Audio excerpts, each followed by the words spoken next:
बिस्मिल्लाहिर्रहमानिर्रहीम। सब मुसलमान भाइयों ਨੂੰ अस्सलामु अलैकुम।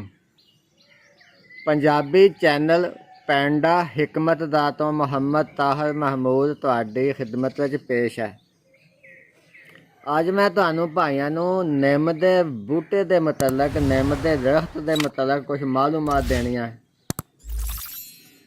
एक मशहूर सदाबहार बूटा है। ਮਾਰਚ ਦੇ ਮਹੀਨੇ 'ਚ ਇਹਨੂੰ ਫੁੱਲ ਲੱਗਦੇ ਆ ਤੇ ਜੂਨ ਦੇ ਮਹੀਨੇ 'ਚ ਇਹਦਾ ਫਲ ਪੱਕ ਕੇ ਤਿਆਰ ਹੋ ਜਾਂਦਾ। ਇਹਨੂੰ ਨਮੋਲੀਆਂ ਕਹਿੰਦੇ ਆ। ਵੇਖੋ ਇਹ ਹਾਲੇ ਕੱਚੀਆਂ ਨੇ ਕੁਛ। ਆ ਨਮੋਲੀਆਂ ਪੰਜਾਬੀ ਜ਼ਬਾਨ 'ਚ ਇਹਨੂੰ ਨਮੋਲੀਆਂ ਕਹਿੰਦੇ। ਇਸ ਦਰਖਤ ਦੀ ਹਰ ਸ਼ੈ ਦਵਾਈ ਦੇ ਤੌਰ 'ਤੇ ਇਸਤੇਮਾਲ ਹੁੰਦੀ ਹੈ। ਇਹਦੇ ਪੱਤੇ, ਇਹਦੀ ਛੇਲੇ ਦੀ ਜੜ੍ਹ, ਇਹਦੀਆਂ ਨਮੋਲੀਆਂ ਵਗੈਰਾ, ਇਹਦੀ ਹਰ ਸ਼ੈ ਦਵਾਈ ਦੇ ਤੌਰ 'ਤੇ ਇਸਤੇਮਾਲ ਹੁੰਦੀ ਹੈ। ਇਹ ਇੱਕ ਬਹੁਤ ਪੁਰਾਣੀ ਦਵਾਈ ਹੈ। ਇਹ ਨਿੰਮ ਦਾ ਮਿਜ਼ਾਜ ਸਰਦ ਤੇ ਖੁਸ਼ਕ ਹੈ। ਇਹਦੇ ਕੁਝ ਚੰਦ ਫਵਾਇਦ ਮੈਂ ਤੁਹਾਨੂੰ ਦੱਸਦਾ ਅੱਜ ਕਿ ਨਿੰਮ ਦੇ ਪੱਤੇ, ਇਹ ਦੇਖੋ, ਨਿੰਮ ਦੇ ਪੱਤੇ ਤੋੜ ਕੇ ਇਹਨਾਂ ਨੂੰ ਅਗਰ ਕੱਪੜਿਆਂ ਦੇ ਵਿੱਚ ਰੱਖ ਦਿੱਤਾ ਜਾਵੇ ਤਾਂ ਉਹਨਾਂ ਕੱਪੜਿਆਂ ਨੂੰ ਕੀੜਾ ਨਹੀਂ ਲੱਗਦਾ।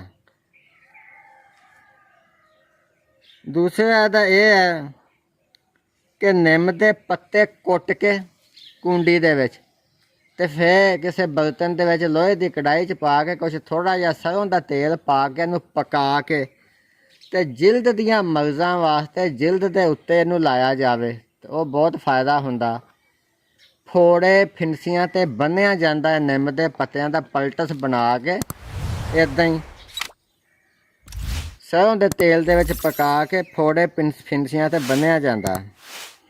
ਨਿੰਮ ਦੇ ਪੱਤਿਆਂ ਦਾ ਜੋਸ਼ਾਂਦਾ ਬਣਾ ਕੇ ਇੱਦਾਂ ਇਹਦਾ ਹੁੰਦਾ ਹੈ ਕਿ ਕੋਈ ਅੱਧ ਕੁ ਪਾ ਪੱਤੇ ਹੋਣ ਨਿੰਮ ਦੇ ਅਤੇ ਅੱਧਾ ਕਿਲੋ ਪਾਣੀ ਕਮ ਸੇ ਕਮ ਜਾਂ 3 ਪਾ ਪਾਣੀ ਪਾ ਲਓ ਅਤੇ ਉਹਨੂੰ ਜਦੋਂ ਦੇਜਕੀ 'ਚ ਪਾ ਕੇ ਅੱਗ 'ਤੇ ਰੱਖੋ। ਜਦੋਂ ਚੰਗੀ ਤਰ੍ਹਾਂ ਉਬਲਣ ਲੱਗ ਪਵੇ ਤਾਂ 5 ਕੁ ਮਿੰਟ ਉਹਨੂੰ ਉਬਲਣ ਦਿਓ।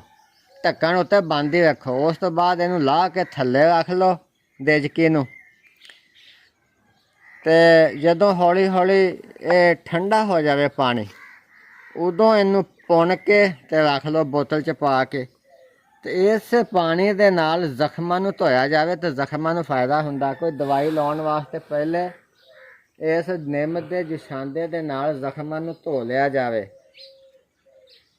ਇਹਦਾ ਫਲ ਜਦੋਂ ਪੱਕਾ ਹੋਇਆ ਹੋਵੇ ਉਹ ਖੱਟੇ ਰੰਗ ਦਾ ਹੋ ਜਾਂਦਾ। ਫਿਲਹਾਲ ਤਾਂ ਇਹ ਕੱਚੇ ਫਲ ਆ ਇਹਦੇ ਇਸ ਵਕਤ। ਇਹ ਹੌਲੀ ਹੌਲੀ ਹੁਣ ਪੱਕ ਜਾਣਗੇ ਇਨਸ਼ਾ ਅੱਲਾ। ਇਹਦੀ ਜਿਹੜੀ ਹੈ ਨਮੋਲੀਆਂ ਵਾ, ਇਹ ਦੇਖੋ, ਇਹਦੀਆਂ ਨਮੋਲੀਆਂ ਜਦੋਂ ਪੱਕ ਜਾਣ ਤੇ ਇਹਨੂੰ ਤੋੜ ਕੇ ਇਹਦੇ ਵਿੱਚ ਜਿਹੜਾ ਮਗਜ਼ ਹੁੰਦਾ ਉਹ ਕੱਢ ਲਿਆ ਜਾਵੇ। ਜਿੰਨੀਆਂ ਵੀ ਨਮੋਲੀਆਂ ਹੋਣ ਉਹਨਾਂ ਦੇ ਮਗਜ਼ ਕੱਢ ਲਏ ਜਾਣ ਅਤੇ ਕੁੰਡੀ ਦੇ ਵਿੱਚ ਕੁੱਟ ਲਿਆ ਜਾਵੇ। ਅਤੇ ਇਹ ਬਵਾਸੀਰ ਵਾਸਤੇ ਬਹੁਤ ਫਾਇਦਾ ਹੈ ਇਹਨਾਂ ਦਾ। ਬਵਾਸੀਰ ਖੂਨੀ ਹੋਵੇ, ਬਾਦੀ ਹੋਵੇ, ਇਹਨੂੰ ਜਿਹੜਾ ਨਿੰਮ ਦੀਆਂ ਨਮੋਲੀਆਂ ਦਾ ਵਿੱਚੋਂ ਮਗਜ਼ ਹੈ ਉਹ ਕੁੱਟ ਕੇ ਰੱਖ ਲਓ ਅਤੇ ਸੁਬਾਹ ਸ਼ਾਮ ਖਾਲੀ ਪੇਟ ਖਾਓ ਤਾਂ ਜ਼ਿਆਦਾ ਫਾਇਦਾ ਹੈ। ਇੱਕ ਮਾਸ਼ਾ, ਬਸ ਇੱਕ ਮਾਸ਼ਾ ਤੋਂ ਜ਼ਿਆਦਾ ਇਹ ਨਾ ਖਾਇਆ ਜਾਵੇ ਅਤੇ ਇਹਦਾ ਬਵਾਸੀਰ ਨੂੰ ਫਾਇਦਾ ਹੈ।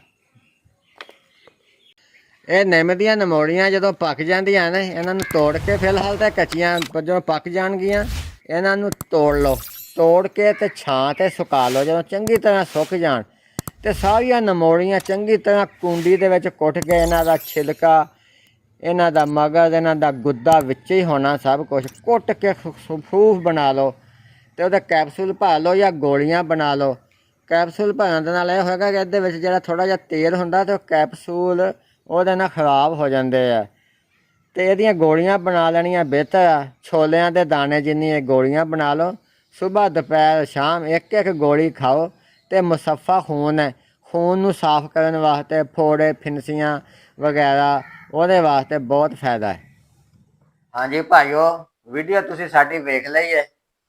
ਹੁਣ ਮੈਂ ਕੁਛ ਤੁਹਾਨੂੰ ਮਾਲੂਮਾਤ ਹੋਰ ਦੇਣੀਆਂ ਨੇ ਕਿ ਬੰਦਿਆਂ ਦੇ ਜਿਹੜੇ ਪੋਸ਼ੀਦਾ ਮਰਜ਼ ਆ, ਪੋਸ਼ੀਦਾ ਮਸਲੇ ਆ, ਉਹਦੇ ਵਾਸਤੇ ਇਹ ਵੇਖੋ ਸਾਡੇ ਕੋਲ ਇਹ ਦਵਾਈਆਂ ਮੌਜੂਦ ਆ, ਕਾਮਯਾਬ ਦਵਾਈਆਂ। ਜੇ ਕਿਸੇ ਭਾਈ ਨੂੰ ਇਹ ਚਾਹੀਦੀਆਂ ਹੋਣ ਤੇ ਸਾਡੇ ਕੋਲ ਮੰਗਵਾ ਸਕਦਾ। ਇਸ ਤੋਂ ਇਲਾਵਾ ਬੁੱਢੀਆਂ ਦੇ ਪੋਸ਼ੀਦਾ ਮਰਜ਼ਾਂ ਦੀਆਂ ਦਵਾਈਆਂ ਵੀ ਸਾਡੇ ਕੋਲ ਹੈਗੀਆਂ।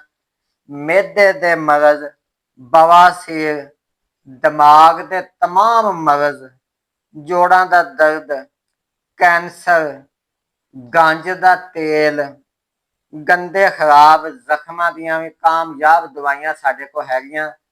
ਤੁਸੀਂ ਜਾਂ ਤਾਂ ਸਾਨੂੰ ਮਿਲ ਕੇ ਸਾਡੇ ਕੋਲ ਆ ਕੇ ਲੈ ਲਓ, ਜੇ ਨਹੀਂ ਤੇ ਬਦਲੀਆ TCS ਵੀ ਅਸੀਂ ਤੁਹਾਨੂੰ ਭੇਜ ਸਕਦੇ ਹਾਂ। ਤੁਸੀਂ ਆਰਡਰ ਦਿਓ। ਤੇ ਸਾਡੀ ਇਹ ਵੀਡੀਓ ਅਗਰ ਜੇ ਤੁਹਾਨੂੰ ਪਸੰਦ ਆਈ ਹੈ ਤੇ ਇਹਨੂੰ ਸਬਸਕ੍ਰਾਈਬ ਤੇ ਲਾਈਕ ਕਰੋ।